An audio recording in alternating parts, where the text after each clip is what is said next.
Praise the Lord जी। सारे jam सिक्की खुदा ਦਾ ਸ਼ੁਕਰ ਕਰਦੇ ਹਾਂ। ਮੁਬਾਰਕ ਸ਼ਾਮ ਦੇ ਲਈ, ਉਹਦੀ ਰਹਿਮਤ ਦੇ ਲਈ, ਉਹਦੀਆਂ ਭਲਾਈਆਂ ਦੇ ਲਈ। ਔਰ ਸਭ ਤੋਂ ਪਹਿਲਾਂ ਤਾਂ ਮਾਫੀ ਚਾਹੁੰਦਾ, ਕੱਲ ਅਸੀਂ ਆਨਲਾਈਨ ਨਹੀਂ ਹੋ ਸਕੇ ਕਿਸੇ ਵਜ੍ਹਾ ਕਰਕੇ। ਔਰ ਖੁਦਾ ਨੇ ਅੱਜ ਇਹ ਚੰਗਾ ਮੌਕਾ ਦਿੱਤਾ ਕਿ ਅਸੀਂ ਉਹਦੀ ਹਜ਼ੂਰੀ ਵਿੱਚ ਆਈਏ ਔਰ ਉਹਦੇ ਪਵਿੱਤਰ ਵਚਨ ਦੇ ਵਿੱਚੋਂ ਸਿੱਖ ਸਕੀਏ।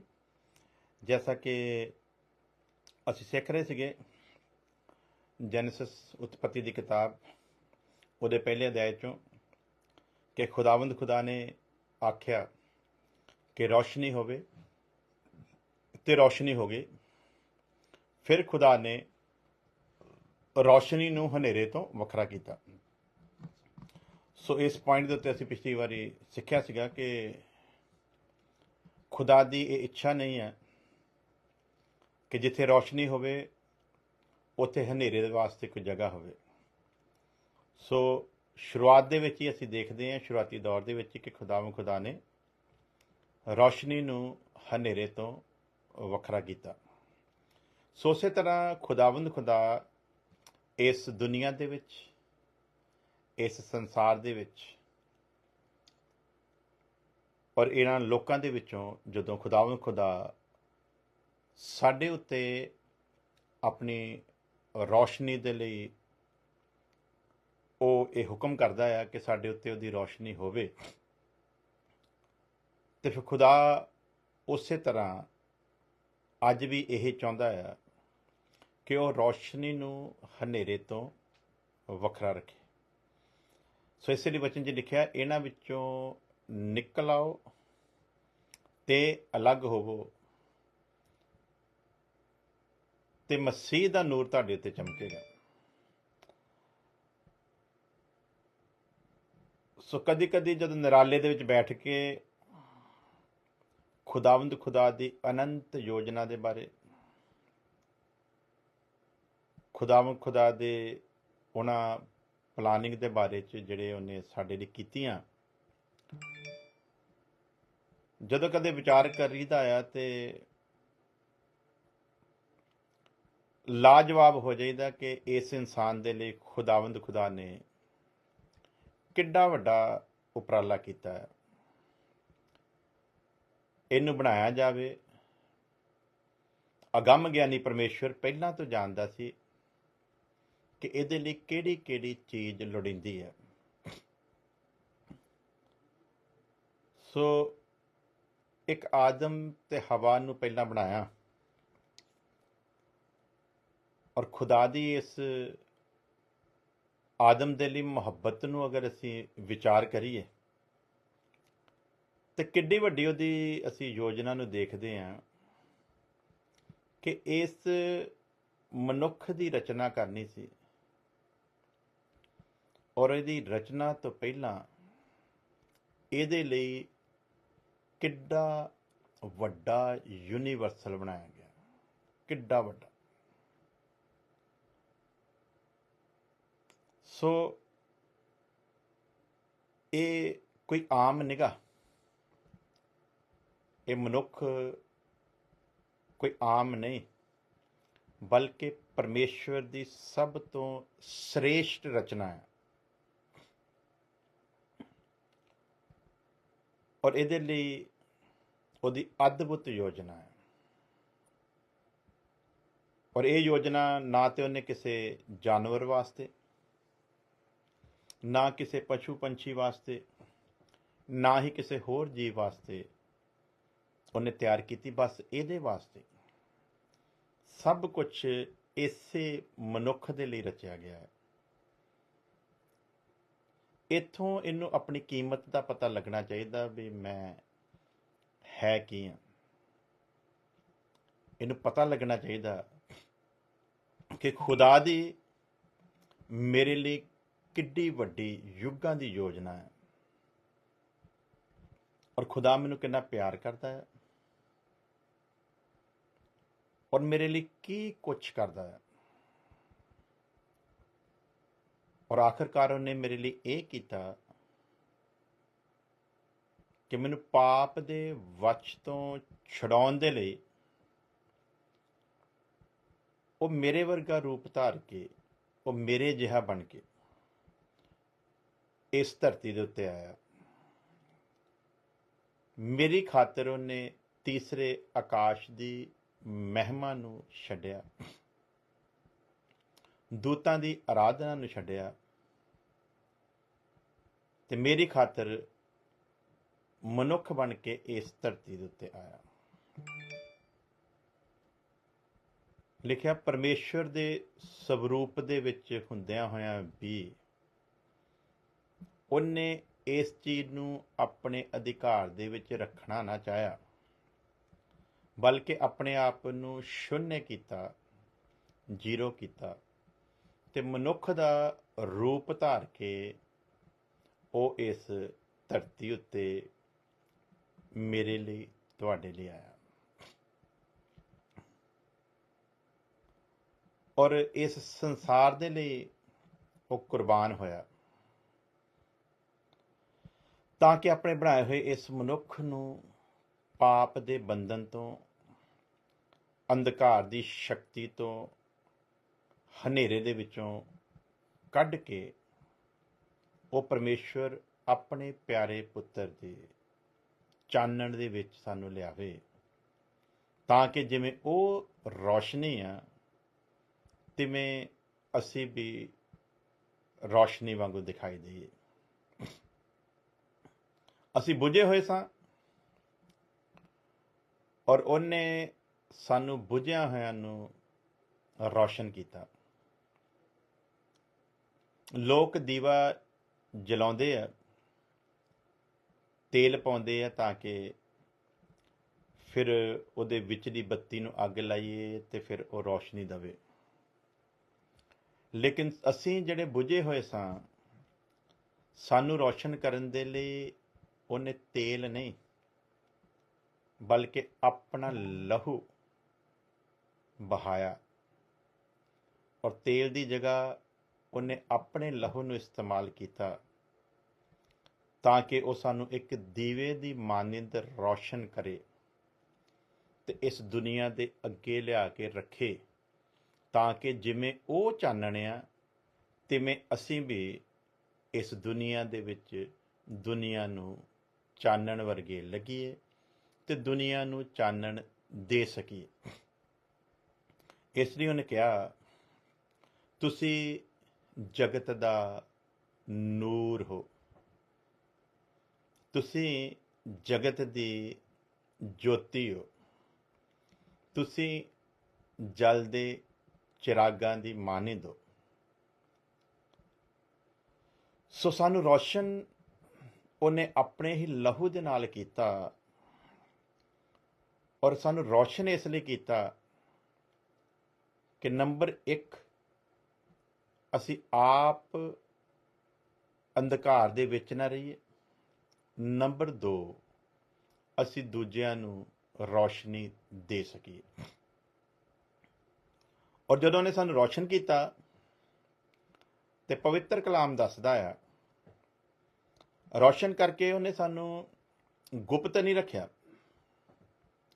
ਲਿਖਿਆ ਵਚਨ ਦੇ ਵਿੱਚ, ਦੀਵਾ ਬਾਲ ਕੇ ਦੀਵਟ ਦੇ ਉੱਤੇ ਰੱਖਿਆ ਜਾਂਦਾ, ਤਾਂ ਕਿ ਉਹ ਆਉਣ ਜਾਣ ਵਾਲਿਆਂ ਨੂੰ ਰੌਸ਼ਨੀ ਦੇਵੇ। ਦੀਵਾ ਬਾਲ ਕੇ ਦੀਵਟ ਉੱਤੇ ਰੱਖਿਆ ਜਾਂਦਾ, ਤਾਂ ਜੋ ਉਹ ਆਉਣ ਵਾਲਿਆਂ ਨੂੰ ਰੌਸ਼ਨੀ ਦੇਵੇ। ਤੇ ਨਾਲ ਦੱਸਿਆ ਵੀ ਕੋਈ ਦੀਵਾ ਬਾਲ ਕੇ ਉਹਨੂੰ ਉੱਪਰੋਂ ਕਵਰ ਨਹੀਂ ਕਰਦਾ, ਤੇ ਉਹਨੂੰ ਦੀਵਟ ਦੇ ਉੱਤੇ ਰੱਖਿਆ ਜਾਂਦਾ ਹੈ, ਤਾਂ ਕਿ ਉਹ ਆਉਣ ਜਾਣ ਵਾਲਿਆਂ ਨੂੰ ਕੀ ਦੇਵੇ? ਭਲਾ ਰੌਸ਼ਨੀ ਦੇਵੇ। ਸੋ ਵਰਸ ਅਸੀਂ ਪੜ੍ਹੀ ਸੀ ਕਿ ਉਹਨੇ ਆਖਿਆ ਕਿ ਰੌਸ਼ਨੀ ਹੋਵੇ, ਤੇ ਰੌਸ਼ਨੀ ਹੋ ਗਈ। ਔਰ ਅਸੀਂ ਸਿੱਖਿਆ ਸੀਗਾ ਕਿ ਰੌਸ਼ਨੀ ਕਰਨਾ ਪਰਮੇਸ਼ਵਰ ਦੇ ਲਈ ਕੋਈ ਬਹੁਤ ਵੱਡੇ ਮੌਜਜ਼ੇ ਵਾਲਾ ਕੰਮ ਨਹੀਂ ਹੈ। ਜਿਵੇਂ ਇਸ ਸੰਸਾਰ ਦੇ ਵਿੱਚ ਉਹਨੇ ਆਖਿਆ ਨਾ ਕਿ ਰੌਸ਼ਨੀ ਹੋਵੇ ਤੇ ਹੋ ਗਈ, ਇਹ ਕੋਈ ਉਹਦੇ ਲਈ ਬਹੁਤ ਵੱਡਾ ਕੰਮ ਨਹੀਂ। ਉਹ ਤੇ ਆਖਦਾ ਹੈ ਤੇ ਹੋ ਜਾਂਦਾ ਹੈ। ਸੋ ਜਿਵੇਂ ਸੰਸਾਰ ਦੇ ਵਿੱਚ ਰੌਸ਼ਨੀ ਹੋਈ, ਤਿਵੇਂ ਸਾਡੀ ਵੀ ਇਸ ਅੰਧਕਾਰ ਭਰੀ ਜ਼ਿੰਦਗੀ ਦੇ ਵਿੱਚ ਜਦੋਂ ਉਹਨੇ ਆਖਿਆ ਕਿ ਰੌਸ਼ਨੀ ਹੋਵੇ ਤੇ ਰੌਸ਼ਨੀ ਹੋ ਗਈ, ਲੇਕਿਨ ਉਹਦਾ ਅਗਲਾ ਮਕਸਦ ਸਿਰਫ ਸਾਨੂੰ ਰੌਸ਼ਨ ਕਰਨਾ ਹੀ ਉਹਦਾ ਮਕਸਦ ਨਹੀਂ ਸੀ ਕਿ ਅਸੀਂ ਰੌਸ਼ਨ ਹੋ ਜਾਈਏ ਤੇ ਬਸ ਠੀਕ ਹੈ। ਰੌਸ਼ਨ ਕਰਕੇ ਉਹਨੇ ਸਾਨੂੰ ਹਨੇਰੇ ਤੋਂ ਵੱਖਰਾ ਕੀਤਾ, ਤੇ ਹੁਣ ਉਹਦੀ ਇਹ ਇੱਛਾ ਹੈ ਕਿ ਜਿਹਨਾਂ ਨੂੰ ਉਹਨੇ ਹਨੇਰੇ ਤੋਂ ਵੱਖਰਾ ਕੀਤਾ ਉਹ ਦੁਬਾਰਾ ਉਸ ਹਨੇਰੇ ਦੇ ਸ਼ਿਕਾਰ ਨਾ ਹੋਣ, ਬਲਕਿ ਜਿਹਨਾਂ ਨੂੰ ਉਹਨੇ ਹਨੇਰੇ ਤੋਂ ਵੱਖਰਾ ਕੀਤਾ ਉਹ ਚਾਹੁੰਦਾ ਆ ਉਹ ਦੂਸਰਿਆਂ ਦੇ ਲਈ ਰੌਸ਼ਨੀ, ਦੂਸਰਿਆਂ ਦੇ ਲਈ ਜਲਦੇ ਚਿਰਾਗ ਬਣ। ਸੋ ਜਦੋਂ ਪਰਮੇਸ਼ਵਰ ਦੀ ਏਡੀ ਵੱਡੀ ਅਦਭੁਤ ਤੇ ਮਹਾਨ ਯੋਜਨਾ ਨੂੰ ਜਦੋਂ ਅਸੀਂ ਦੇਖਦੇ ਹਾਂ ਤੇ ਫਿਰ ਸਾਨੂੰ ਸਮਝ ਜਾਣਾ ਚਾਹੀਦਾ, ਰਾਜੇ ਦਾ ਪੁੱਤ ਰਾਜੇ ਵਰਗਾ ਹੀ ਨਜ਼ਰ ਆਉਣਾ ਚਾਹੀਦਾ, ਧਰਮੀ ਦਾ ਪੁੱਤ ਧਰਮੀ ਵਰਗਾ ਹੀ ਨਜ਼ਰ ਆਉਣਾ ਚਾਹੀਦਾ, ਪਵਿੱਤਰ ਦਾ ਪੁੱਤਰ ਪਵਿੱਤਰ ਵਰਗਾ ਹੀ ਨਜ਼ਰ ਆਉਣਾ ਚਾਹੀਦਾ, ਪਰਮੇਸ਼ਵਰ ਦਾ ਪੁੱਤਰ ਪਰਮੇਸ਼ਵਰ ਜਿਹਾ ਹੀ ਨਜ਼ਰ ਆਉਣਾ ਚਾਹੀਦਾ। ਸੋ ਇਸ ਲਈ ਵਚਨ 'ਚ ਲਿਖਿਆ ਵੀ ਤੁਸੀਂ ਉਹਦੇ ਸਰੂਪ ਦੇ ਵਿੱਚ ਉਸਰਦੇ ਜਾਓ, ਤੁਹਾਡਾ ਉਹੋ ਹੀ ਸੁਭਾਅ ਹੋਵੇ ਜਿਹੜਾ ਮਸੀਹ ਯਸੂ ਦਾ ਸੀ। ਸੋ ਰੌਸ਼ਨ ਕਰਨ ਦਾ ਮਤਲਬ ਹੀ ਇਹ ਹੈ ਕਿ ਅਸੀਂ ਮਸੀਹ ਯਸੂ ਦੇ ਪਦ ਚਿੰਨ੍ਹਾਂ ਤੇ ਚੱਲਣਾ ਆ, ਉਹਦੀ ਪੈੜ ਦੇ ਉੱਤੇ ਅਸੀਂ ਚੱਲਣਾ ਆ, ਉਹਦੇ ਕਦਮਾਂ ਦੇ ਉੱਤੇ ਕਦਮ ਰੱਖਦੇ ਹੋਏ ਉਹਦੇ ਨਕਸ਼ੇ ਕਦਮ ਦੇ ਉੱਤੇ ਅਸੀਂ ਚੱਲਣਾ ਤੇ ਵਧਣਾ ਹੈ। ਸੋ ਜਦੋਂ ਪਰਮੇਸ਼ਵਰ ਦੀ ਇਸ ਵੱਡੀ ਯੋਜਨਾ ਨੂੰ ਅਸੀਂ ਦੇਖਦੇ ਹਾਂ ਤੇ ਸਭ ਤੋਂ ਪਹਿਲਾਂ ਤੇ ਸਾਡੇ ਲਈ ਇਹ ਸ਼ੁਕਰਗੁਜ਼ਾਰੀ ਦੀ ਇੱਕ ਵਜ੍ਹਾ ਹੈ ਕਿ ਅਸੀਂ ਜਿਹੜੇ ਅੰਧਕਾਰ ਸੀ ਉਹਨੇ ਆਖਿਆ ਕਿ ਰੌਸ਼ਨੀ ਹੋਵੇ ਤੇ ਹੋ ਗਈ। ਅਗਲੀ ਗੱਲ ਹੁਣ ਉਹਦੀ ਤਮੰਨਾ ਕੀ ਹੈ? ਇਹ ਰੌਸ਼ਨੀ ਨੂੰ ਅੰਧਕਾਰ ਤੋਂ ਅਲੱਗ ਕੀਤਾ। ਫਿਰ ਉਹਦੀ ਅਗਲੀ ਯੋਜਨਾ ਕਿ ਉਹ ਇਸ ਰੌਸ਼ਨੀ ਦੇ ਲਈ ਇਹ ਚਾਹੁੰਦਾ ਹੈ ਕਿ ਇਹ ਰੌਸ਼ਨੀ ਜਿਹੜੀ ਮੇਰੀ ਇਹਨਾਂ ਉੱਤੇ ਚਮਕੀ, ਹੁਣ ਇਹ ਆਪ ਰੌਸ਼ਨ ਹੋਣ ਤੇ ਦੁਨੀਆ ਦੇ ਲਈ ਇੱਕ ਮਿਸਾਲ ਬਣਨ, ਦੁਨੀਆ ਨੂੰ ਰੌਸ਼ਨੀ ਦੇ ਸਕੇ। ਇਸ ਲਈ ਲਿਖਿਆ ਤੁਸੀਂ ਜਗਤ ਦਾ ਨੂਰ ਹੋ, ਤੁਸੀਂ ਜਗਤ ਦਾ ਚਾਨਣ ਹੋ, ਤੁਸੀਂ ਜਗਤ ਦੀ ਰੌਸ਼ਨੀ ਹੋ। ਜਦੋਂ ਫਿਰ ਮੈਂ ਇੱਧਰ ਉੱਧਰ ਦੀ ਗੱਲ ਕਰਦਾ, ਲੋਕੀ ਕਹਿੰਦੇ ਵੀ ਤੁਸੀਂ ਵਿਰੋਧਤਾ ਹੀ ਕਰਦੇ ਹੋ, ਜਾਂ ਤੁਹਾਡੇ ਵਿੱਚ ਸਿਰਫ ਨਫ਼ਰਤ ਹੀ ਦੂਜਿਆਂ ਦੇ ਪ੍ਰਤੀ ਦੇਖਣ ਨੂੰ ਮਿਲਦੀ ਹੈ, ਜਾਂ ਤੁਸੀਂ ਦੂਜਿਆਂ ਦੇ ਪ੍ਰਤੀ ਜ਼ਹਿਰ ਹੀ ਉਗਲਦੇ ਹੋ। ਸੋ ਕੋਸ਼ਿਸ਼ ਤਾਂ ਬੜੀ ਕਰੀਦੀ ਹੈ ਵੀ ਅਸੀਂ ਕਿਸੇ ਨੂੰ ਵਿੱਚ ਨਾ ਹੀ ਲਿਆਈਏ, ਪਰ ਜਦੋਂ ਪਰਮੇਸ਼ਵਰ ਦੇ ਪ੍ਰਬੰਧ ਦੇ ਵਿੱਚ ਬੇਨਿਯਮੀਆਂ ਦਿਖਦੀਆਂ ਤੇ ਫਿਰ ਜੇ ਅਸੀਂ ਖਾਮੋਸ਼ ਰਹੀਏ ਤੇ ਫਿਰ ਅਸੀਂ ਗੁਨਹਗਾਰ ਠਹਿਰਦੇ ਹਾਂ। ਇਸ ਲਈ ਫਿਰ ਸਾਰੀਆਂ ਗੱਲਾਂ ਨੂੰ ਦੱਸਣਾ ਪੈਂਦਾ।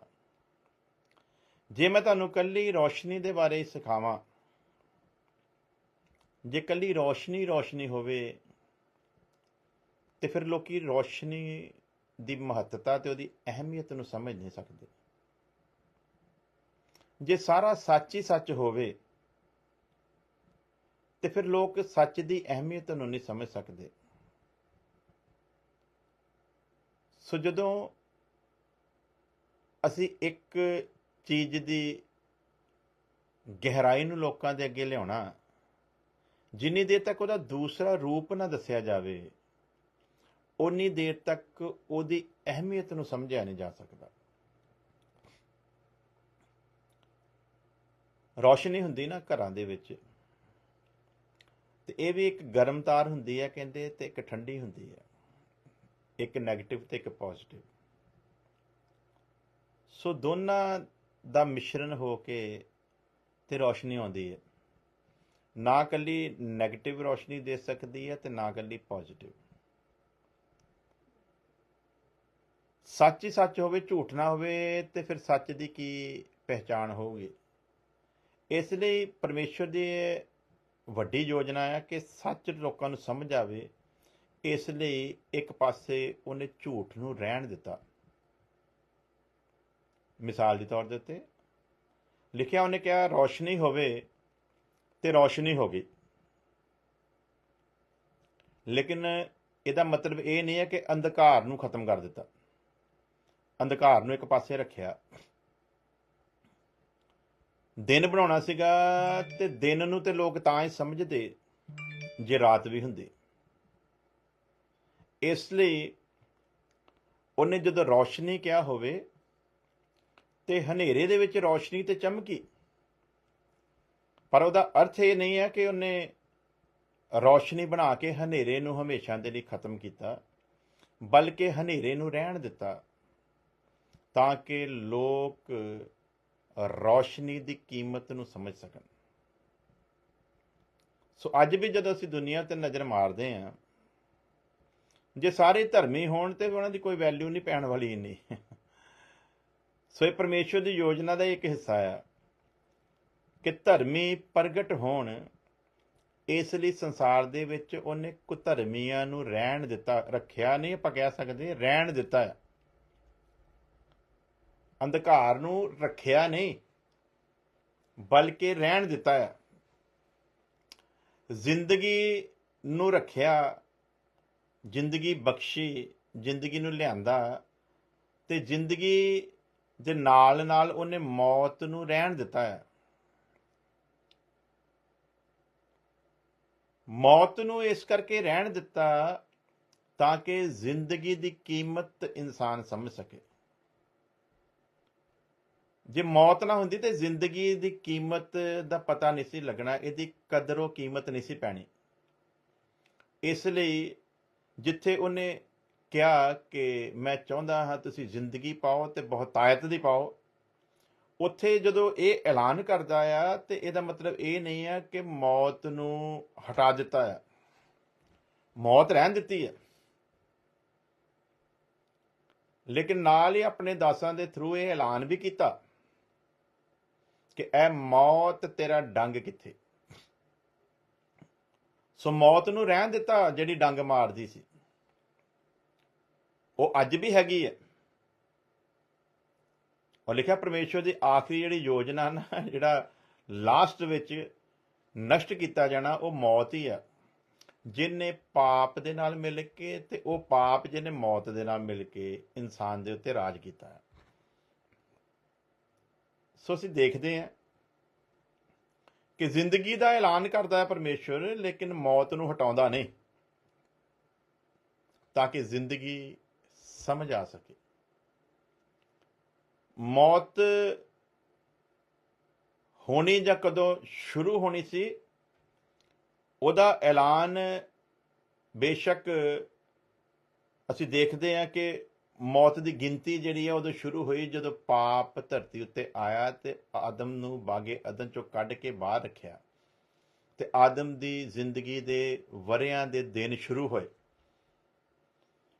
ਉਹ ਪਹਿਲਾਂ ਕਿੰਨੇ ਸਾਲ ਜਿਉਂਦਾ ਸੀ ਕਿਸੇ ਨੂੰ ਕੋਈ ਪਤਾ ਨਹੀਂ। ਦੁਨੀਆ ਵਿੱਚ ਨਾ ਕੋਈ ਹੈ, ਨਾ ਕੋਈ ਹੋ ਸਕਦਾ ਆ, ਤੇ ਨਾ ਕੋਈ ਸੀ ਜਿਹੜਾ ਇਹ ਸਿੱਧ ਕਰ ਦੇਵੇ ਕਿ ਆਦਮ ਕਿੰਨੀ ਦੇਰ ਬਾਗੇ ਅਦਨ 'ਚ ਜਿਉਂਦਾ ਰਿਹਾ। ਇਹ ਕਿਸੇ ਨੂੰ ਨਹੀਂ ਪਤਾ। ਕੋਈ ਐਸਾ ਗਿਆਨਵਾਨ ਕੋਈ ਨਹੀਂ ਹੈ ਜਿਹੜਾ ਦੱਸ ਸਕੇ ਕਿ ਆਦਮ ਬਾਗੇ ਅਦਨ ਦੇ ਵਿੱਚ ਕਿੰਨੀ ਦੇਰ ਜਿਉਂਦਾ ਰਿਹਾ। ਲੇਕਿਨ ਉਹਦੀ ਜ਼ਿੰਦਗੀ ਦੀ ਗਿਣਤੀ ਸ਼ੁਰੂ ਨਹੀਂ ਹੋ ਸਕਦੀ, ਕਿਉਂਕਿ ਮੌਤ ਦਾ ਐਲਾਨ ਹੋਊਗਾ ਤੇ ਜ਼ਿੰਦਗੀ ਦੀ ਗਿਣਤੀ ਸ਼ੁਰੂ ਹੋਊਗੀ। ਸੋ ਬਾਗੇ ਅਦਨ ਦੀ ਗਿਣਤੀ ਕੋਈ ਨਹੀਂ। ਲੇਕਿਨ ਜਦੋਂ ਪਰਮੇਸ਼ਵਰ ਨੇ ਕਿਹਾ ਕਿ ਤੂੰ ਮਿੱਟੀ ਵਿੱਚੋਂ ਕੱਢਿਆ ਗਿਆ ਤੇ ਮਿੱਟੀ ਵਿੱਚ ਮਿਲ ਜਾਊਗਾ,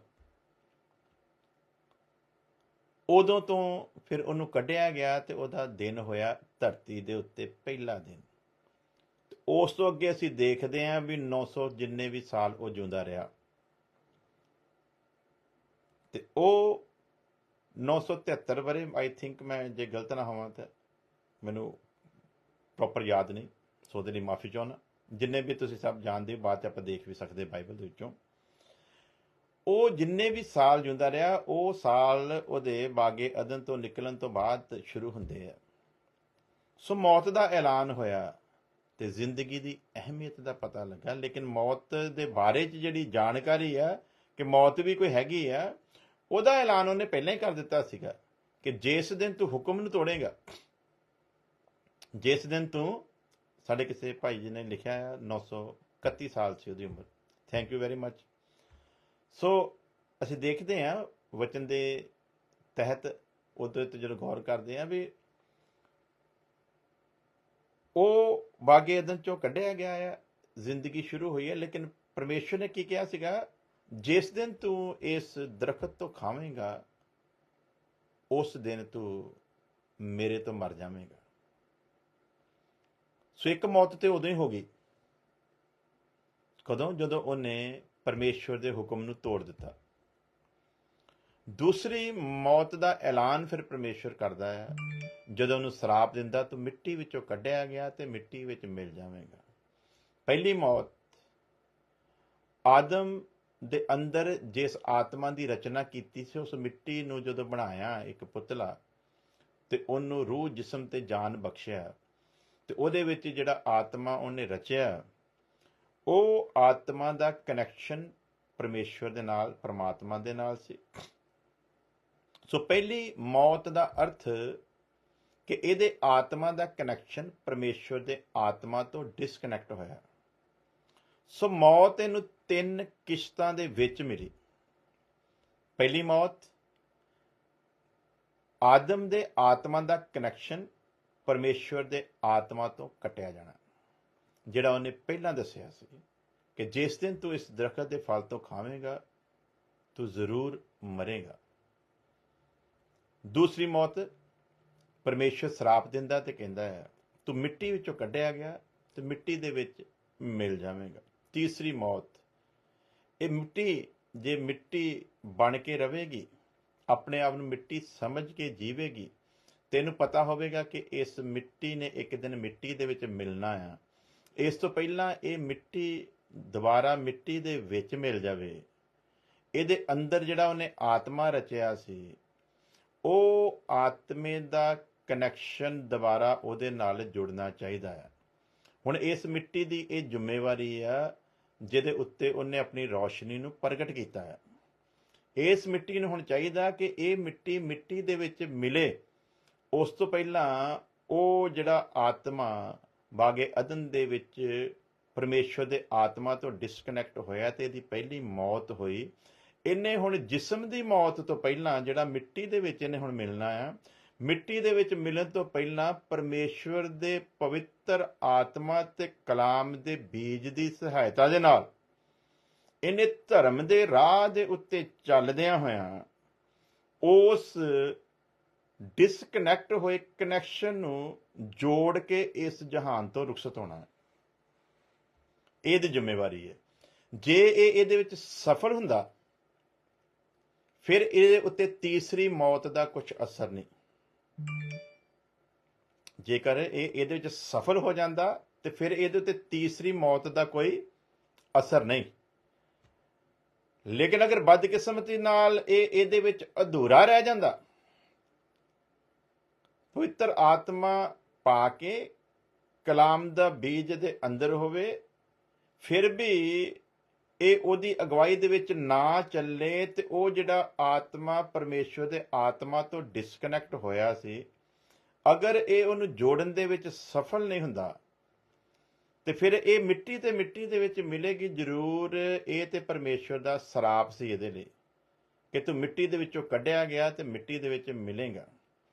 ਪਰ ਜੇ ਇਹ ਉਹ ਡਿਸਕਨੈਕਟ ਜਿਹੜਾ ਪਰਮੇਸ਼ਵਰ ਦੇ ਨਾਲ ਆਤਮਾ ਇਹਦੇ ਆਤਮੇ ਦਾ ਹੋਇਆ ਸੀ, ਅਗਰ ਉਹ ਆਤਮਾ ਮਿਲ ਜਾਂਦਾ ਆ ਤੇ ਫਿਰ ਇਹ ਇਸ ਜਹਾਨ ਤੋਂ ਰੁਖਸਤ ਹੋਣ ਤੋਂ ਪਹਿਲਾਂ ਮੁਕਤੀ ਪਾ ਕੇ ਮਰਦਾ ਹੈ। ਲੇਕਿਨ ਸਾਨੂੰ ਜ਼ਿਆਦਾਤਰ ਕੀ ਸਿਖਾਇਆ ਜਾਂਦਾ ਜੀ, ਤੁਸੀਂ ਆ ਜੀ ਸ਼ਬਦ ਲੈ ਲਓ, ਤੁਸੀਂ ਆ ਜੀ ਨਾਮਦਾਨ ਲੈ ਲਓ, ਤੁਸੀਂ ਆ ਜੀ ਫਲਾਣੇ ਨੂੰ ਗੁਰੂ ਧਾਰਨਾ ਕਰ ਲਓ, ਆ ਤੁਸੀਂ ਆਹ ਕਰ ਲਓ, ਤੁਸੀਂ ਆਹ ਕਰ ਲਓ, ਤੁਸੀਂ ਆਹ ਕਰ ਲਓ ਤੇ ਤੁਹਾਡੀ ਮੁਕਤੀ ਹੋ ਜਾਵੇਗੀ। ਸੋ ਮੈਂ ਕਈ ਵਾਰੀ ਦੱਸਦਾ ਹੁੰਦਾ, ਮੈਨੂੰ ਨਿਰੰਕਾਰੀ ਭਵਨ ਜਾਣ ਦਾ ਮੌਕਾ ਮਿਲਿਆ ਤੇ ਉੱਥੇ ਉਹਨਾਂ ਨਾਲ ਵਿਚਾਰ ਗੋਸ਼ਟੀ ਜਦੋਂ ਹੋਈ ਤੇ ਮੈਨੂੰ ਕਹਿੰਦੇ ਜੀ ਤੁਸੀਂ ਸਮਝਦੇ ਨੇਗੇ ਵੀ ਵਚਨ 'ਚ ਲਿਖਿਆ, ਤੁਹਾਡੇ ਕਲਾਮ ਦੇ ਵਿੱਚ, ਬਾਈਬਲ ਦੇ ਵਿੱਚ ਲਿਖਿਆ ਕਿ ਪ੍ਰਭੂ ਯਿਸੂ ਮਸੀਹ ਨੇ ਆਉਣਾ ਦੁਬਾਰਾ ਤੇ ਉਹ ਬਾਬਾ ਜੀ ਦੇ ਰੂਪ ਦੇ ਵਿੱਚ ਆ ਚੁੱਕੇ ਆ। ਤੁਸੀਂ ਉਸੇ ਸੁਹਾਦਾ ਵਿੱਚ ਬੈਠੇ ਹੋ ਕਿ ਸ਼ਾਇਦ ਪ੍ਰਭੂ ਯਿਸੂ ਮਸੀਹ ਨੇ ਉਸੇ ਰੂਪ ਦੇ ਆਉਣਾ, ਉਹ ਬਾਬਾ ਸਾਹਿਬ ਦੇ ਰੂਪ ਦੇ ਵਿੱਚ ਆ ਚੁੱਕੇ ਆ। ਤੇ ਇਸ ਲਈ ਇਹੀ ਆ ਉਹ ਆਉਣ ਵਾਲੇ ਪ੍ਰਭੂ ਯਿਸੂ ਮਸੀਹ ਜਿਹਦਾ ਜ਼ਿਕਰ ਕੀਤਾ ਗਿਆ ਸੀ। ਤੇ ਮੈਂ ਸਵਾਲ ਕੀਤਾ, ਮੈਂ ਕਿਹਾ ਜੀ ਵੀ ਜਿਸ ਪ੍ਰਭੂ ਯਿਸੂ ਮਸੀਹ ਦੇ ਬਾਰੇ 'ਚ ਬਾਈਬਲ 'ਚ ਲਿਖਿਆ ਨਾ ਉਹਨੇ ਆਉਣਾ ਆ, ਉਹਦੀਆਂ ਬਹੁਤ ਸਾਰੀਆਂ ਨਿਸ਼ਾਨੀਆਂ ਹਨ। ਔਰ ਜਿਵੇਂ ਤੁਸੀਂ ਇਹਨਾਂ ਦੀ ਤੁਲਨਾ ਪ੍ਰਭੂ ਯਿਸੂ ਮਸੀਹ ਦੇ ਨਾਲ ਕਰ ਰਹੇ ਹੋ, ਇਹ ਵੀ ਲਿਖਿਆ ਹੈ ਬਾਈਬਲ ਦੇ ਵਿੱਚ ਕਿ ਬਹੁਤ ਤੇਰੇ ਆਉਣਗੇ ਜਿਹੜੇ ਆਖਣਗੇ ਕਿ ਮੈਂ ਮਸੀਹ ਹਾਂ, ਜਾਂ ਬਹੁਤਿਆਂ ਬਾਰੇ ਕਿਹਾ ਜਾਵੇਗਾ ਕਿ ਉਹ ਮਸੀਹ ਹੈ। ਤੇ ਆ ਵੇਖੋ, ਜਿਹਨੂੰ ਕਹਿੰਦੇ ਸੀ ਨਾ ਆਉਣ ਵਾਲਾ ਮਸੀਹ ਉਹੋ ਹੀ ਆ, ਤੇ ਉਹ ਇੱਥੇ ਕੈਨੇਡਾ ਦੇ ਵਿੱਚ ਬਾਅਦ 'ਚ ਐਕਸੀਡੈਂਟ ਹੋ ਕੇ ਮਾਰਿਆ ਗਿਆ। ਵਿਚਾਰੇ ਸਾਡੇ ਮੁਸਲਮਾਨ ਭਰਾ ਵੀ ਕਹਿੰਦੇ ਹੁੰਦੇ ਉਹਨੇ ਕਿਹਾ ਸੀ ਆਉਣਾ ਆ, ਤੇ ਉਹ ਰਸੂਲ ਮੁਹੰਮਦ ਦੇ ਰੂਪ ਦੇ ਵਿੱਚ ਆਇਆ ਸੀ ਤੇ ਤੁਸੀਂ ਪਛਾਣਿਆ ਨਹੀਂ। ਤੁਸੀਂ ਉਦਾਂ ਦਾ ਯਿਸੂ ਮਸੀਹ ਵਰਗਾ ਲੱਭਦੇ ਸੀ ਤੇ ਉਹ ਦੂਸਰਾ ਰੂਪ ਲੈ ਕੇ ਆ ਗਏ ਸਰ, ਕਿ ਤੁਸੀਂ ਪਛਾਣਿਆ ਨਹੀਂ। ਤੇ ਕਮਲਿਆਂ ਨੂੰ ਇਹ ਨਹੀਂ ਪਤਾ ਵੀ ਉਹ ਜਿਸ ਪ੍ਰਭੂ ਯਿਸੂ ਮਸੀਹ ਦੇ ਆਉਣ ਦੇ ਬਾਰੇ ਲਿਖਿਆ ਨਾ, ਉਹਦੇ ਬਾਰੇ ਲਿਖਿਆ ਵੀ ਜਾਂ ਉਹ ਆਵੇਗਾ ਜਿਹਨੂੰ ਪਵਿੱਤਰ ਆਤਮਾ ਦੇ ਰੂਪ ਦੇ 'ਚ ਅਸੀਂ ਦੇਖਾਂਗੇ, ਜਾਂ ਉਹ ਆਵੇਗਾ ਤੇ ਮੇਰੀਆਂ ਹੀ ਗੱਲਾਂ ਦੇ ਵਿੱਚੋਂ ਲੈ ਕੇ ਤੁਹਾਡੇ ਨਾਲ ਗੱਲ ਕਰੇਗਾ। ਤੇ ਜੇ ਤੇ ਮੁਹੰਮਦ ਰਸੂਲ ਪ੍ਰਭੂ ਯਿਸੂ ਮਸੀਹ ਦੀਆਂ ਗੱਲਾਂ 'ਚੋਂ ਲੈ ਕੇ ਗੱਲ ਕਰਦਾ, ਤੇ ਫਿਰ ਤੇ ਆਉਣ ਵਾਲਾ ਪਵਿੱਤਰ ਆਤਮਾ ਉਹ ਆ। ਤੇ ਉਹ ਤੇ ਟੋਟਲ ਬਾਈਬਲ ਦੀ ਟੀਚਿੰਗ ਦੇ ਅੰਗੇਸਟ, ਟੋਟਲ ਬਾਈਬਲ ਦੀ ਤਾਲੀਮ ਦੇ ਉਲਟ ਸਭ ਕੁਝ ਦੱਸ ਕੇ ਗਿਆ। ਤੇ ਉਹ ਫਿਰ ਕਿਵੇਂ ਉਹ ਪਾਕਰੂ ਹੋ ਸਕਦਾ, ਪਵਿੱਤਰ ਆਤਮਾ, ਹੋਲੀ ਸਪਿਰਿਟ ਹੋ ਸਕਦਾ ਜਿਹਦੇ ਬਾਰੇ ਬਾਈਬਲ ਦੱਸਦੀ ਹੈ। ਸੋ ਜਿਹੜੇ ਅੰਧਕਾਰ ਦੇ ਵਿੱਚੋਂ ਨਿਕਲ ਆਏ ਨਾ, ਉਹ ਏਦਾਂ ਚੁਟਕੀ ਦੇ ਨਾਲ ਸਮਝ ਜਾਂਦੇ ਆ ਕਿ ਇਹ ਗੱਲ ਸੱਚ ਹੈ ਕਿ ਝੂਠ ਆ। ਜਿਹੜੇ ਦਿਲ ਲਾ ਕੇ ਬਾਈਬਲ ਨੂੰ, ਪਵਿੱਤਰ ਕਲਾਮ ਨੂੰ ਪੜ੍ਹਦੇ ਆ, ਉਹ ਪਲ ਦੇ ਵਿੱਚ ਸਮਝ ਜਾਂਦੇ ਆ ਵੀ ਇਹ ਗੱਲ ਝੂਠ ਆ ਕਿ ਸੱਚ ਆ। ਪਰ ਜਿਨ੍ਹਾਂ ਨੂੰ ਲਿਖਤ ਦੇ ਨਾਲ ਕੋਈ ਲੈਣਾ ਦੇਣਾ ਨਹੀਂ, ਸਿਰਫ ਫਾਰਮੈਲਿਟੀ ਕਰਨੀ ਆ, ਉਹ ਇਹਨਾਂ ਭੇਤਾਂ ਨੂੰ ਕਦੀ ਨਾ ਸਮਝੇ ਤੇ ਨਾ ਕਦੀ ਸਮਝ ਸਕਦੇ। ਸੋ ਇਸ ਲਈ ਜ਼ਰੂਰੀ ਆ ਜਿਹੜਾ ਬੰਦਾ ਮਸੀਹ ਦੇ ਵਿੱਚ ਆਇਆ, ਜਿਹਦੇ ਉੱਤੇ ਉਹਦੀ ਰੌਸ਼ਨੀ ਚਮਕੀ ਆ, ਤੇ ਉਹਦਾ ਪਹਿਲਾ ਫਰਜ਼ ਇਹ ਬਣਦਾ ਆ ਕਿ ਇਸ ਤੋਂ ਪਹਿਲਾਂ ਇਹ ਮਿੱਟੀ ਦੇ ਵਿੱਚ ਮਿਲ ਜਾਵੇ। ਉਹਦੀ ਇਹ ਜ਼ਿੰਮੇਵਾਰੀ ਆ ਕਿ ਪਵਿੱਤਰ ਆਤਮਾ ਦੀ ਪ੍ਰੇਰਨਾ ਦੇ ਵਿੱਚ ਚੱਲਦੇ ਹੋਏ, ਪਵਿੱਤਰ ਆਤਮਾ ਦੀ ਸਹਾਇਤਾ ਨਾਲ ਕਲਾਮ ਦੇ ਬੀਜ ਨੂੰ ਆਪਣੇ ਅੰਦਰੋਂ ਨਿਕਲ ਨਹੀਂ ਦੇਣਾ। ਤੇ ਇਹਦਾ ਦੋਨਾਂ ਦੀ ਸਹਾਇਤਾ ਦੇ ਨਾਲ ਉਹਨੇ ਮਰਨ ਤੋਂ ਪਹਿਲਾਂ ਸਿੱਧਤਾ ਤੱਕ ਪਹੁੰਚਣਾ, ਸਿੱਧਤਾ ਨੂੰ ਪ੍ਰਾਪਤ ਕਰਨਾ ਹੈ। ਇਹਨੇ ਸਿੱਧ ਹੋ ਕੇ ਇਸ ਜਹਾਨ ਤੋਂ ਇਹਨੇ ਕੂਚ ਕਰਨਾ ਆ। ਇਹਨੇ ਉਸ ਜਿਹੜਾ ਆਤਮਾ, ਜਿਹਦਾ ਕਨੈਕਸ਼ਨ ਕੱਟਿਆ ਗਿਆ ਸੀ ਪਰਮੇਸ਼ਰ ਦੇ ਨਾਲ, ਉਹਨੂੰ ਜੋੜ ਕੇ ਇਸ ਜਹਾਨ ਤੋਂ ਜਾਣਾ। ਉਹਨੂੰ ਮੁਕਤੀ ਕਹਿੰਦੇ ਆ। ਤੇ ਮੁਕਤੀ ਪਾ ਕੇ ਜਾਊਗਾ ਇਹ ਸੰਸਾਰ ਤੋਂ। ਲੇਕਿਨ ਬੜੇ ਅਫਸੋਸ ਦੀ ਗੱਲ ਹੈ ਕਿ ਮਸੀਹ ਵਿੱਚ ਆਏ ਹੋਏ ਵੀ ਹਜ਼ਾਰ ਲੋਕਾਂ ਨੂੰ ਮੁਕਤੀ ਦੀ ਪਰਿਭਾਸ਼ਾ ਦਾ ਵੀ ਨਹੀਂ ਪਤਾ। ਜੇ ਕਿਸੇ ਨੂੰ ਪੁੱਛੋ ਨਾ ਕਿ ਮੁਕਤੀ ਦੀ ਪਰਿਭਾਸ਼ਾ ਹੀ ਦੱਸ ਦਿਓ, ਡੈਫੀਨੇਸ਼ਨ ਕੀ ਆ, ਤੇ ਪਤਾ ਨਹੀਂ ਲੋਕਾਂ ਨੂੰ। ਸੋ ਪਿਆਰੇ ਅਜੀਜ਼ੋ, ਇਹ ਜਦੋਂ ਅਸੀਂ ਰੌਸ਼ਨੀ ਦੇ ਵਿਖੇ ਸਿੱਖ ਰਹੇ ਹਾਂ ਤੇ ਰੌਸ਼ਨੀ ਦੇ ਵਿਖੇ ਸਮਝ ਰਹੇ ਹਾਂ, ਤੇ ਫਿਰ ਸਾਨੂੰ ਇੱਕ ਗੱਲ ਨੂੰ ਬੜੀ ਬਰੀਕੀ ਨਾਲ ਲੈਣਾ ਪੈਣਾ। ਮੈਂ ਦੇਖਦਾ ਕਈ ਵਾਰੀ YouTube ਤੇ ਜਦੋਂ ਅਸੀਂ ਪ੍ਰੋਗਰਾਮ ਚਾੜੀਦਾ ਨਾ, ਤੇ ਉਹ ਸਾਡੇ ਜਿਹੜੇ ਹੈਗੇ ਆ ਬਜਿੰਦਰ ਜੀ, ਉਹਨਾਂ ਦੇ ਜਿਹੜੇ ਵਿਚਾਰੇ ਅੰਧ ਭਗਤ ਹੈਗੇ ਨਾ, ਉਹ ਵਿਚਾਰੇ ਵੇਟ ਕਰਦੇ ਰਹਿੰਦੇ ਵੀ ਕਦੋਂ ਮੈਂ ਵੀਡੀਓ ਪਾਵਾਂ। ਤੇ ਉਹਨਾਂ ਨੇ ਕਮੈਂਟ ਕਰਨ ਲਈ ਆਉਣਾ, ਦਾ ਉਹ ਵਚਨ ਨਹੀਂ ਸੁਣਦੇ। ਉਹਨਾਂ ਦੀ ਇੱਕੋ ਹੀ ਕੋਸ਼ਿਸ਼ ਹੁੰਦੀ ਕਦੋਂ ਜੌਨ ਇਕਬਾਲ ਗਿੱਲ ਵੀਡੀਓ ਪਾਵੇ ਤੇ ਅਸੀਂ ਜਾ ਕੇ ਉੱਥੇ ਨੈਗੇਟਿਵ ਕਮੈਂਟ ਕਰ, ਕਿਉਂਕਿ ਇਹਦੇ ਸ਼ਾਨ ਦੇ ਖਿਲਾਫ ਬੋਲਦੀ, ਇਹਦੀ ਬੇਇੱਜ਼ਤੀ ਕਰਦੀ। ਉਹਨਾਂ ਕਮਲਿਆਂ ਪਤਾ ਹੀ ਨਹੀਂਗਾ, ਇੱਜ਼ਤ ਬੇਇੱਜ਼ਤੀ ਸਾਰੀ ਕੁਛ ਸਰੀਰ ਤੇ ਚੜਾ ਕੇ ਅਸੀਂ ਫਿਰ ਹੀ ਯਿਸੂ ਮਸੀਹ 'ਚ ਖੜੇ ਹੋਏ ਹਾਂ। ਸੋ ਸਾਨੂੰ ਬੇਇੱਜ਼ਤੀ ਇੱਜ਼ਤ ਦੇ ਨਾਲ ਕੋਈ ਲੈਣਾ ਦੇਣਾ ਨਹੀਂ। ਨਾ ਤੇ ਅਸੀਂ ਇੱਜ਼ਤ ਉੱਤੇ ਬੜੇ ਖੁਸ਼ ਹੋਈਦਾ ਤੇ ਨਾ ਬੇਇੱਜ਼ਤੀ ਉੱਤੇ ਪਰੇਸ਼ਾਨ ਹੋਈਦਾ। ਸੋ ਕਦੀ ਰੱਬ ਰਹਿਮ ਕਰੇ ਉਹਨਾਂ ਨੂੰ ਕਿਤੇ ਵਚਨ ਸੁਣਨ ਦਾ ਮੌਕਾ ਮਿਲੇ ਤੇ ਉਹਨਾਂ ਨੂੰ ਗਹਿਰਾਈ ਦੀ ਵਚਨ ਪਤਾ ਚੱਲੇ ਕਿ ਅਸਲ 'ਚ ਮਸੀਹੀ ਜੀਵਨ ਹੈ ਕੀ ਆ। ਤੇ ਮੇਰਾ ਖਿਆਲ ਹੈ ਵੀ ਜਿੱਦਾਂ ਹੁਣ ਨੈਗੇਟਿਵ ਕਮੈਂਟ ਵਿਚਾਰੇ ਕਰਦੇ ਆ, ਉਸੇ ਤਰ੍ਹਾਂ ਇੱਕ ਦਿਨ ਜੇ ਕਿਤੇ ਗੌਰ ਦੇ ਨਾਲ ਇਹ ਸੋਚ ਕੇ ਪ੍ਰਭੂ ਅਸੀਂ ਕਿਤੇ ਗਲਤ ਦਿਸ਼ਾ ਵਿੱਚ ਤੇ ਨਹੀਂ ਜਾ ਰਹੇ, ਤੇ ਸਾਡੇ ਉੱਤੇ ਆਪਣੀ ਰੌਸ਼ਨੀ ਨੂੰ ਪ੍ਰਗਟ ਕਰ। ਤੇ ਮੇਰਾ ਦਾਵਾ ਕਿ ਜਿੱਦਣ ਇਹ ਰੌਸ਼ਨੀ ਸੱਚੀ ਜਿਹੜੀ ਪ੍ਰਭੂ ਦੇ ਮੂੰਹ ਚੋਂ ਨਿਕਲਦਾ ਸ਼ਬਦ ਜਿੱਦਣ ਉਹਨਾਂ ਤੇ ਪ੍ਰਗਟ ਹੋ ਗਈ ਨਾ, ਮਾਫੀ ਮੰਗਣਗੇ ਇਸੇ YouTube ਦੇ ਦੁਆਰਾ ਲਿਖਤੀ ਰੂਪ ਦੇ ਵਿੱਚ ਵੀ ਅਸੀਂ ਸੌਰੀ ਹਾਂ। ਸੋ ਕਈ ਵਾਰੀ ਹੁੰਦਾ ਵੀ ਅਸੀਂ ਸਿਰਫ ਅੰਧ ਭਗਤੀ ਦੇ ਕਾਰਨ ਜਾਂ ਕਿਸੇ ਬੰਦੇ ਨੂੰ ਪੂਰੀ ਰੀਤੀ ਦੇ ਨਾਲ ਅਸੀਂ ਪਹਿਚਾਣਿਆ ਨਹੀਂ ਹੁੰਦਾ, ਤੇ ਅਸੀਂ ਉਹਦੀ ਇੱਕ ਅੱਧੀ ਕਿਤੇ ਕੋਈ ਇਦਾਂ ਦੀ ਗੱਲ ਨੂੰ ਲੈ ਕੇ ਤੇ ਸਿਰਫ ਇਹ ਸਮਝ ਲੈਂਦੇ ਵੀ ਖਰੇ ਬੰਦਾ ਗਲਤੀ ਹੈ। ਸੋ ਉਦਾਂ ਦੀਆਂ ਚੀਜ਼ਾਂ ਦਾ ਉਹ ਵੀ ਬੰਦੇ ਸ਼ਿਕਾਰ ਹੋਏ ਆ। ਸੋ ਉਹਨਾਂ ਲਈ ਪ੍ਰਾਰਥਨਾ ਕਰਨਾ ਕਿ ਪ੍ਰਭੂ ਉਹਨਾਂ ਦੇ ਉੱਤੇ ਵੀ ਆਪਣੀ ਰੌਸ਼ਨੀ ਨੂੰ ਪ੍ਰਗਟ ਕਰੇ, ਤਾਂ ਕਿ ਰੌਸ਼ਨੀ ਵਿੱਚ ਆ ਕੇ ਉਹ ਸਾਫ਼-ਸਾਫ਼ ਦੇਖ ਸਕਣ ਕਿ ਸੱਚ ਕੀ ਹੈ, ਝੂਠ ਕੀ ਹੈ, ਗੰਦ ਕੀ ਹੈ ਤੇ ਸਫਾਈ ਕੀ ਹੈ। ਰੌਸ਼ਨੀ ਦਾ ਮਤਲਬ ਹੀ ਇਹ ਹੈ। ਰੌਸ਼ਨੀ 'ਚ ਚੱਲਣ ਵਾਲਾ ਬੰਦਾ ਕਦੇ ਠੋਕਰ ਨਹੀਂ ਖਾ ਸਕਦਾ। ਜਿਹੜੀ ਪਹਿਚਾਣ ਹੈ ਨਾ ਰੌਸ਼ਨੀ ਦੀ, ਰੌਸ਼ਨੀ 'ਚ ਚੱਲਣ ਵਾਲਾ ਬੰਦਾ ਕਦੇ ਠੋਕਰ ਨਹੀਂ ਖਾ ਸਕਦਾ। ਆਮ ਕਈ ਵਾਰੀ ਕਿਸੇ ਨੂੰ ਠੋਕਰ ਲੱਗ ਜਾਏ ਤਾਂ ਆਪਾਂ ਕਹੀਦਾ ਤੂੰ ਅੰਨਾ। ਉਹਦਾ ਕਾਰਨ ਕੀ ਹੁੰਦਾ? ਭਲਾ ਅੰਨਾ ਵੀ ਰੌਸ਼ਨੀ ਤੋਂ ਅਣਜਾਣ ਹੁੰਦਾ, ਉਹਨੂੰ ਪਤਾ ਨਹੀਂ ਹੁੰਦਾ ਰੌਸ਼ਨੀ ਕੀ ਹੈ। ਸੋ ਇਹਦਾ ਮਤਲਬ ਵੀ ਸਜਾਖੇ ਹੁੰਦਿਆਂ ਹੋਇਆਂ ਵੀ ਅਗਰ ਕੋਈ ਬੰਦਾ ਠੋਕਰ ਖਾ ਕੇ ਡਿੱਗਦਾ ਹੈ ਨਾ, ਅਗਰ ਕੋਈ ਸਜਾਖਾ ਹੁੰਦਾ ਹੈ, ਬੰਦਾ ਹੈਗਾ ਸਜਾਖਾ ਹੀ ਆ ਉਹ, ਲੇਕਿਨ ਉਹ ਠੋਕਰ ਖਾ ਕੇ ਡਿੱਗਦਾ ਪਿਆ ਆ, ਤੇ ਆਮ ਹੀ ਕੋਈ ਕਹਿ ਦਿੰਦੇ ਆ ਵੀ ਉਹ ਤੂੰ ਅੰਨਾ ਹੈ, ਤੈਨੂੰ ਦਿਸਿਆ ਨਹੀਂ। ਸੋ ਇਹ ਵੀ ਜਾਣ ਰੱਖੋ, ਜਦੋਂ ਅਸੀਂ ਇਹ ਦਾਅਵਾ ਕਰਦੇ ਨਾ ਕਿ ਅਸੀਂ ਰੌਸ਼ਨੀ ਦੇ ਵਿੱਚ ਹਾਂ, ਤੇ ਇਹ ਦਾਅਵਾ ਕਰਦੇ ਹੋਏ ਕਿ ਅਸੀਂ ਰੌਸ਼ਨੀ ਦੇ ਵਿੱਚ ਹਾਂ, ਤੇ ਫਿਰ ਜਦੋਂ ਅਸੀਂ ਠੇਡਾ ਖਾਵਾਂਗੇ ਤੇ ਫਿਰ ਬਿਲਕੁਲ ਸੇਮ ਉਦਾਂ ਦਾ ਰਲਦਾ ਮਿਲਦਾ ਜਿਹੜਾ ਸ਼ਬਦ ਹੈ ਲੋਕ ਸਾਡੇ ਲਈ ਇਸਤੇਮਾਲ ਕਰਨਗੇ, ਓਏ ਤੂੰ ਕਹਿੰਦਾ ਤੂੰ ਪ੍ਰਭੂ ਦੀ ਰੌਸ਼ਨੀ 'ਚ ਆ ਚੁੱਕਾ ਹੈ, ਫਿਰ ਤੂੰ ਠੋਕਰ ਕਿੱਦਾਂ ਖਾ ਗਿਆ, ਤੂੰ ਅੰਨਾ ਹੈ। ਕਿਉਂਕਿ ਜੇ ਦੁਨਿਆਵੀ ਤਰੀਕੇ ਦੇ ਨਾਲ ਕੋਈ ਉਸ ਸ਼ਬਦ ਨੂੰ ਇਸਤੇਮਾਲ ਕਰੂਗਾ ਨਾ, ਤੇ ਫਿਰ ਇਸ ਤਰੀਕੇ ਦੇ ਨਾਲ ਵੀ ਕੋਈ ਕਹੂਗਾ ਓਏ ਤੂੰ ਅੰਨਾ ਹੈ। ਜਿਵੇਂ ਅਸੀਂ ਵਚਨ 'ਚੋਂ ਬੜੀ ਮਸ਼ਹੂਰ ਆਇਤ ਆ ਬਾਈਬਲ ਦੀ, ਸੱਚਾਈ ਨੂੰ ਜਾਣੋਗੇ ਤੇ ਸੱਚਾਈ ਤੁਹਾਨੂੰ ਆਜ਼ਾਦ ਕਰੇਗੀ। ਸੋ ਅਸੀਂ ਸ਼ਬਦ ਕਹਿ ਦਿੰਦੇ ਹਾਂ ਵੀ ਸੱਚਾਈ ਨੂੰ ਜਾਣੋਗੇ ਤੇ ਸੱਚਾਈ ਤੁਹਾਨੂੰ ਆਜ਼ਾਦ ਕਰੂਗੀ। ਹੁਣ ਅਸੀਂ ਕਿਸੇ ਦੇ ਕੋਲ ਇਹ ਮੈਸੇਜ ਲੈ ਕੇ ਜਾਂਦੇ ਹਾਂ ਵੀ ਸੱਚਾਈ ਨੂੰ ਜਾਣੋਗੇ ਤੇ ਸੱਚਾਈ ਤੁਹਾਨੂੰ ਕੀ ਕਰੂਗੀ? ਆਜ਼ਾਦ ਕਰੂਗੀ। ਹੁਣ ਅਗਲੇ ਨਾਲ ਅਸੀਂ ਇਸ ਵਚਨ ਨੂੰ ਸ਼ੇਅਰ ਕਰੀਏ ਨਾਨ ਕ੍ਰਿਸਚਨ ਬੰਦੇ ਦੇ ਨਾਲ, ਗੈਰ ਮਸੀਹੀ ਬੰਦੇ ਦੇ ਨਾਲ। ਇਸੇ ਵਚਨ ਨੂੰ ਅਗਰ ਅਸੀਂ ਸ਼ੇਅਰ ਕਰਨ ਲਈ ਜਾਈਏ, ਅਸੀਂ ਜਿਨ੍ਹਾਂ ਨੇ ਰੌਸ਼ਨੀ ਪਾ ਲਈ, ਅਸੀਂ ਜਿਨ੍ਹਾਂ ਨੂੰ ਪਰਮੇਸ਼ਵਰ ਨੇ ਚਿਰਾਗ ਬਣਾ ਕੇ ਦੀਵਟ ਦੇ ਉੱਤੇ ਰੱਖਿਆ ਤਾਂ ਕਿ ਅਸੀਂ ਆਉਣ ਜਾਣ ਵਾਲੇ ਨੂੰ ਰੌਸ਼ਨੀ ਦੇ ਸਕੀਏ, ਅਸੀਂ ਜਿਨ੍ਹਾਂ ਨੂੰ ਪਰਮੇਸ਼ਵਰ ਨੇ ਆਪ ਆਪਣੇ ਮੁਖ ਤੋਂ ਕਿਹਾ ਤੁਸੀਂ ਜਗਤ ਦਾ ਨੂਰ ਹੋ, ਤੁਸੀਂ ਦੂਸਰਿਆਂ ਨੂੰ ਰੌਸ਼ਨੀ ਦੇਣੀ ਆ, ਅਸੀਂ ਹੁਣ ਕਿਸੇ ਗੈਰ ਮਸੀਹੀ ਬੰਦੇ ਦੇ ਕੋਲ ਜਾ ਕੇ ਇਹ ਵਿਆਖਿਆ ਕਰੀਏ ਕਿ ਭਾਈ ਸੱਚਾਈ ਨੂੰ ਜਾਣੋਗੇ ਤੇ ਸੱਚਾਈ ਤੁਹਾਨੂੰ ਆਜ਼ਾਦ ਕਰੂਗੀ। ਅਗਲਾ ਬੰਦਾ ਇੱਕਦਮ ਸਾਡੇ ਨਾਲ ਸਵਾਲ ਕਰ ਲਵੇ, ਭਾਈ ਤੁਸੀਂ ਆਜ਼ਾਦ ਹੋ?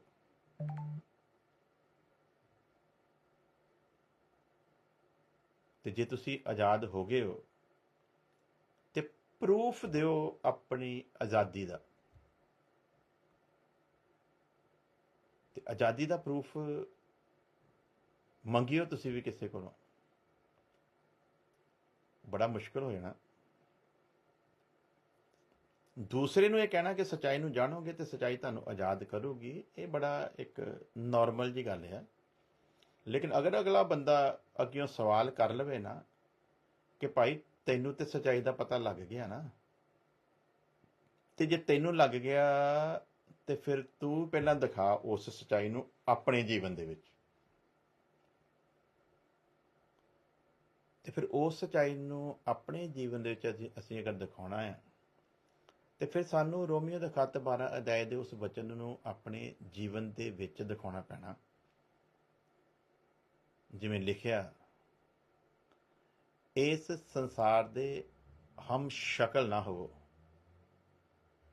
ਇਸ ਸੰਸਾਰ ਦੇ ਹਮ ਸ਼ਕਲ ਨਾ ਹੋਵੋ, ਬਲਕਿ ਆਪਣੀ ਬੁੱਧ ਦੇ ਨਵਾਂ ਹੋ ਜਾਣ ਦੇ ਕਾਰਨ ਤੁਸੀਂ ਹੋਰ ਸਰੂਪ ਦੇ ਵਿੱਚ ਬਦਲਦੇ ਜਾਓ। ਸੋ ਜੇ ਅਸੀਂ ਦਾਅਵਾ ਕਰਦੇ ਹਾਂ ਕਿ ਅਸੀਂ ਸੱਚਾਈ ਨੂੰ ਜਾਣ ਗਏ ਹਾਂ, ਤੇ ਫਿਰ ਸੱਚਾਈ ਨੂੰ ਜਾਣਨ ਵਾਲਾ ਸ਼ਖਸ ਉਹ ਇਸ ਸੰਸਾਰ ਦਾ ਹਮ ਸ਼ਕਲ ਨਹੀਂ ਹੋ ਸਕਦਾ। ਫਿਰ ਜਿਵੇਂ ਇਹ ਸੰਸਾਰ ਚੱਲਦਾ ਆ ਤਿਵੇਂ ਉਹ ਇਨਸਾਨ ਨਹੀਂ ਚੱਲ ਸਕਦਾ, ਕਿਸੇ ਮਜ਼ਹਬ, ਕਿਸੇ ਜਾਤੀ, ਕਿਸੇ ਧਰਮ 'ਚ ਹੋਵੇ, ਯਾਦ ਰੱਖੋ ਜਿਹਦੇ ਉੱਤੇ ਪਰਮੇਸ਼ਵਰ ਦਾ ਨੂਰ ਜ਼ਾਹਰ ਹੋ ਗਿਆ, ਜਿਹਦੇ ਉੱਤੇ ਉਹ ਰੌਸ਼ਨੀ ਚਮਕ ਗਈ, ਉਹਦੀ ਸਭ ਤੋਂ ਪਹਿਲੀ ਪਹਿਚਾਣ ਹੀ ਇਹ ਹੁੰਦੀ ਆ ਕਿ ਉਹ ਇਸ ਸੰਸਾਰ ਦਾ ਹਮ ਸ਼ਕਲ ਨਹੀਂ ਹੋ ਸਕਦਾ। ਤੇ ਜੇ ਉਹ ਇਸ ਸੰਸਾਰ ਦਾ ਹਮ ਸ਼ਕਲ ਤੇ ਇਸ ਸੰਸਾਰ ਦੇ ਨਾਲ ਮੇਲ ਖਾਂਦਾ ਹੈ, ਤੇ ਫਿਰ ਸਿੱਧੀ ਸਿੱਧੀ ਗੱਲ ਆ ਪਿਆਰੇ ਅਜੀਜ਼ੋ, ਕਿ ਉਹਦੇ ਉੱਤੇ ਆਪਣੇ ਉੱਤੇ ਵੀ ਅਜੇ ਸਚਾਈ ਜ਼ਾਹਰ ਹੋਈ ਨਹੀਂ। ਜੇ ਉਹਦੇ ਉੱਤੇ ਆਪਣੇ ਉੱਤੇ ਸਚਾਈ ਜ਼ਾਹਰ ਹੋਈ ਹੁੰਦੀ ਤੇ ਫਿਰ ਉਹ ਇਸ ਸੰਸਾਰ ਦਾ ਹਮ ਸ਼ਕਲ ਜਿਹਾ ਨਾ ਹੁੰਦਾ। ਕੱਲ ਮੈਂ ਇੱਕ ਕਮੈਂਟ ਕੀਤਾ ਸੀ, ਇੰਡੀਆ ਵਿੱਚ ਕਾਫੀ ਪਾਪੂਲਰ ਹੈ ਉਹ ਸੇਵਕ, ਚਲੋ ਨਾਂ ਨਹੀਂ ਲੈਣਾ, ਕਾਫੀ ਲੋਕਾਂ ਨੂੰ ਫਿਰ ਤਕਲੀਫ ਹੋ ਜਾਂਦੀ ਜਦੋਂ ਅਸੀਂ ਨਾਂ ਲਈਦਾ, ਪਰ ਤੁਸੀਂ ਸਮਝ ਜਾਣਾ ਮੈਂ ਕਿਹਦੀ ਗੱਲ ਕਰ ਰਿਹਾ।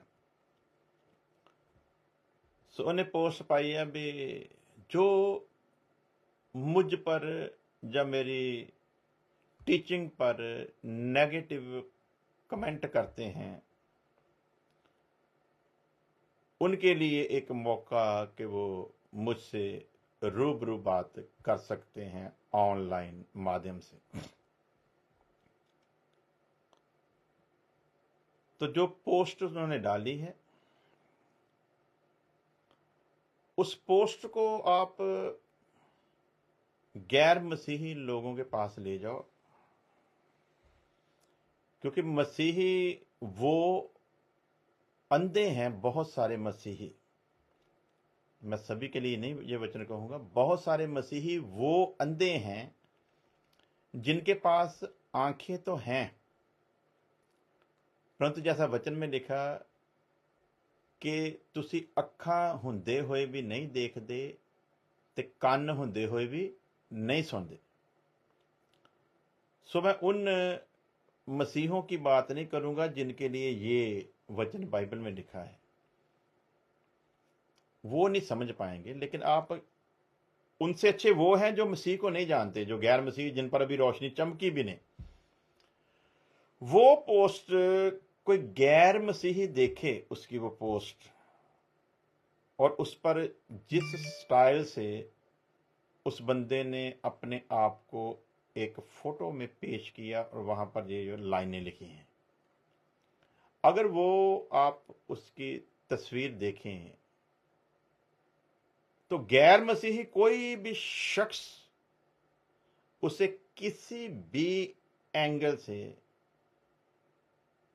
नहीं कहेगा कि वो कोई खुदा का नबी है, कोई खुदा का सेवक है, कोई खुदा का संत है, कोई खुदा का दास है, या जितने भी खुदा के लोगों के लिए अच्छे शब्द बाइबल में लिखे गए हैं, इनमें से वो कुछ भी है। तो जब ऐसे लोगों के ऊपर उंगली रखी जाती तो इनके पास एक बना बनाया एक जवाब होता है। अंधकार में है ना, यदि रोशनी में आएंगे तो एक बात एकदम समझ जाएंगे, रोशनी में आए हुए बंदे की पहली पहचान है, उसकी हर वक्त यही कोशिश रहेगी कि मेरी किसी भी वजह से किसी को ठोकर तो नहीं लग रही, और अगर मेरी किसी भी वजह से किसी को ठोकर लगती है तो मुझे उस पर ध्यान देना है। ये रोशनी में आए हुए बंदे की सबसे बड़ी पहचान है। लेकिन जिसके ऊपर रोशनी नहीं ना प्रकट होती, जो अभी भी रोशनी का दावा तो करता लेकिन अंधकार में है, वो इन बातों को मानेगा नहीं, बल्कि अपनी सेल्फ डिफेंस में उनके पास बड़े सारे शब्द होते हैं। जैसे मिसाल के तौर पर आप बाहर से देखते हो हमें, परमेश्वर बाहर से नहीं देखता। सैमुअल नबी को कहा था उसने कि तू मनुष्य को बाहर से देखता है, मैं भीतरी से देखता हूं अक्सर। फिर कुछ कह देते हैं रूप बदला तो क्या हुआ, मन का बदलना चाहिए। सो ऐसी ऐसी उदाहरणें देखकर ये लोग जो रोशनी में नहीं लेकिन रोशनी में होने का दावा करते हैं, ऐसे ऐसे उदाहरणें देकर अपने आप को सही ठहराते हुए फिर भी आगे बढ़ने का यत्न करते रहते हैं। लेकिन प्यारे हैं जी, जो कभी कभी हम अपनी ओर से कोई मिसाल देकर समझते हैं कि हमने क्लैरिफिकेशन दे दी है, लेकिन ये जरूरी नहीं हमारी क्लैरिफिकेशन पर दूसरा बंदा सेटिस्फाई है भी कि नहीं। जब हम अपनी क्लैरिफिकेशन देनी है, सामने वाले की सेटिस्फाई जरूरी है, क्योंकि उसने आपकी किसी कमजोरी पर उंगली रखी है। तो आप एक संत हो, एक सेवक हो, एक प्रभु के दास हो, तो आपने सबसे पहले अपना यही नमूना पेश करना है। और वो नमूना क्या? सबसे पहले आप संयमी होने चाहिए, आप में नम्रता होनी चाहिए। मीन्स यदि कोई आपके ऊपर उंगली रखता है तो आपको उस पर ध्यान करना है, प्रार्थना में विषय को रखना है, प्रभु से पूछना है कि प्रभु यदि मैं इस बात में गलत हूं तो इस बात पर मैं आपसे भी और आपके लोगों से भी क्षमा मांगता हूं। यह दीनता की निशानी है। प्रभु के दास जो रोशनी में आ चुके हैं वो दीन होने चाहिए। दीनता की सबसे बड़ी निशानी है। लेकिन जो मूर्ख हैं वो इन बातों को ग्रहण करने की बजाय, कबूल करने की बजाय, मानने की बजाय ऐसी ऐसी घटिया सी दलीलें देकर वो सिद्ध करने की कोशिश करते रहते कि बाहर को छोड़ो, हम कैसे हैं, अंदर से देखो। तो भाई, हम अगम ज्ञानी परमेश्वर तो है नहीं जो आपको अंदर से देखेंगे। ये तो अगम ज्ञानी परमेश्वर ही है जो आपको अंदर से देख सकता है। हम अगम ज्ञानी नहीं है, हमारे पास परमेश्वर का वचन है। वचन वो तराजू है जिसमें हम आपको डालकर तोलेंगे वचन के साथ। हम आपका न्याय नहीं करेंगे, लेकिन जो वचन हमारे पास है जो तराजू की तरह, जब हम उसमें तोलेंगे, एक तरफ वचन को रखेंगे, एक तरफ आपको रखेंगे, तो पलड़ा जिस और भारी होगा हम तो उसी की मानेंगे।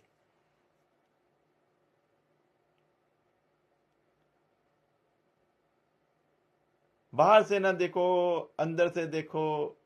प्यारे जीजो, याद रखो, जब फल पक जाता है ना तो उसकी दो खास निशानियां होती हैं, और एक तीसरी और भी। दो खास निशानियां ये होती हैं कि जब फल अंदर से पक जाता है तो बाहर से उसका रूप चेंज हो जाता है। तो यदि आप कहते हो कि आप अंदर से सही हो, बाहर से रूप चेंज नहीं हुआ है, तो अपने आप को भी धोखा दे रहे हो और प्रभु के लोगों को भी धोखा दे रहे हो। दूसरी जो पहचान है, फल जब अंदर से पक जाता है तो कुछ फलों का रंग चेंज नहीं होता, लेकिन वो नरम हो जाते हैं, वो नरम हो जाते हैं।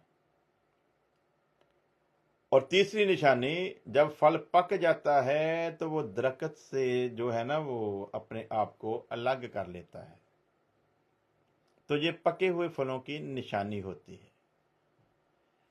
कुछ ऐसे भी फल हैं जिनमें ये दोनों क्वालिटियां भी नहीं पाई जाती, लेकिन उनकी भी बहुत सारी पहचानें हैं। यदि आप उन पर भी आएंगे तो हम उनका भी आपको पहचान बता सकते हैं, क्योंकि प्रभु ने वचन में हर चीज को बड़े ही अच्छे ढंग से इंसान की काबिलियत को देखते हुए कि कितने पानी में है उसी हिसाब से समझाया हुआ है।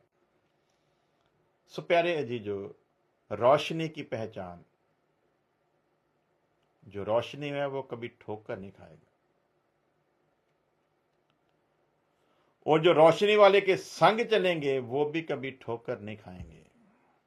और रोशनी में चलने वाले की पहचान है कि वो दूसरे के लिए भी कभी ठोकर का कारण नहीं बनेगा, और यदि कहीं उससे गलती हो जाए वो झट से अपनी गलती को कबूल करेगा, वो अपनी गलती को मान लेगा, क्योंकि उसे पता है कि वचन कहता है जो अपनी गलती, अपने गुनाह को मान लेता है वो मुबारक है।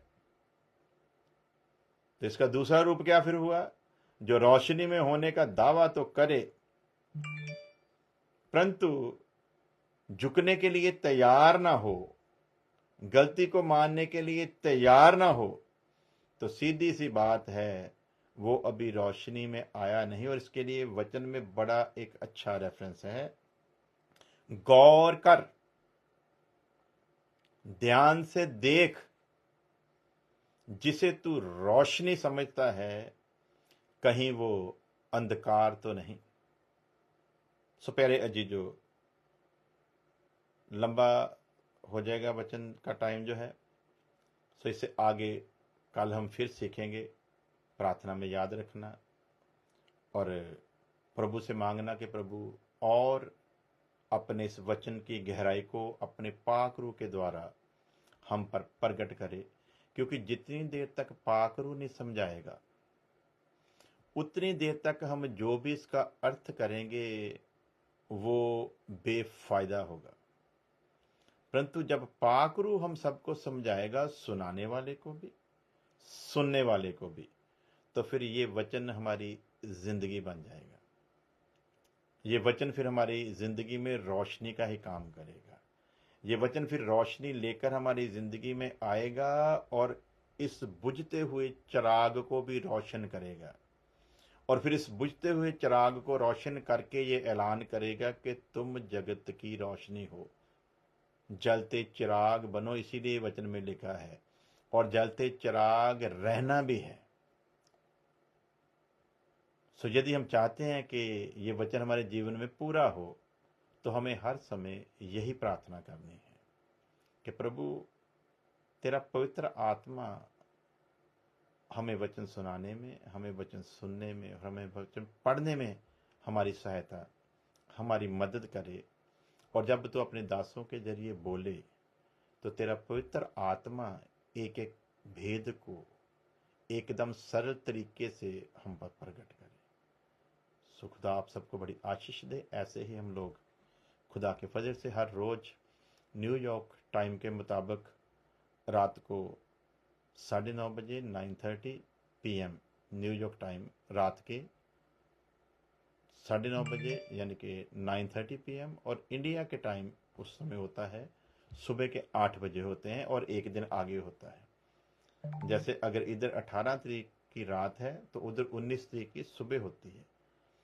मिसाल के तौर पर जैसे आज हमारे इधर 23 तारीख है, जनवरी 23, तो हमारे यहाँ जनवरी 23 की रात है, आपके वहाँ पर 24 की सुबह है।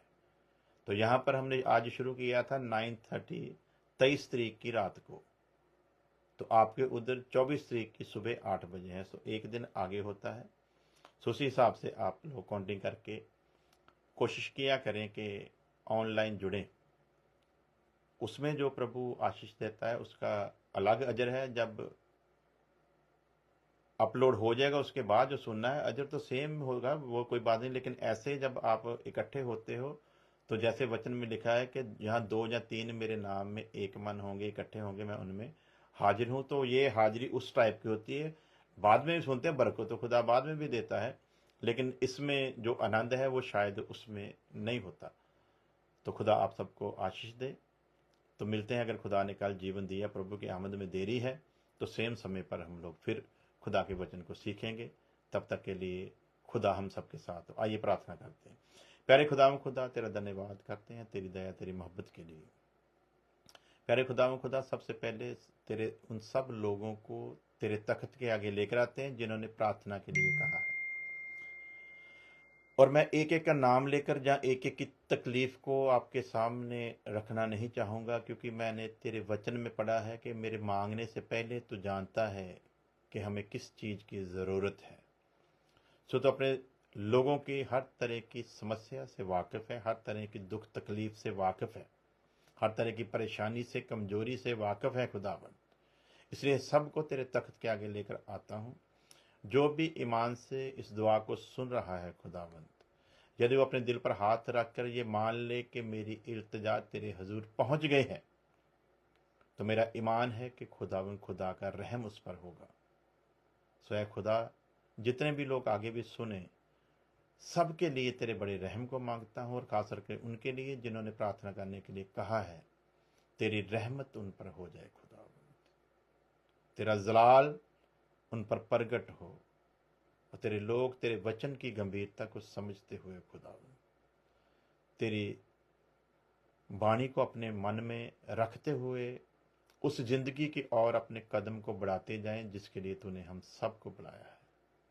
एक एक जिंदगी को तेरे मुबारक हाथों में देते हैं। हमारी इस प्रार्थना को सुन ले मसीह यस्सु के नाम में, आमीन।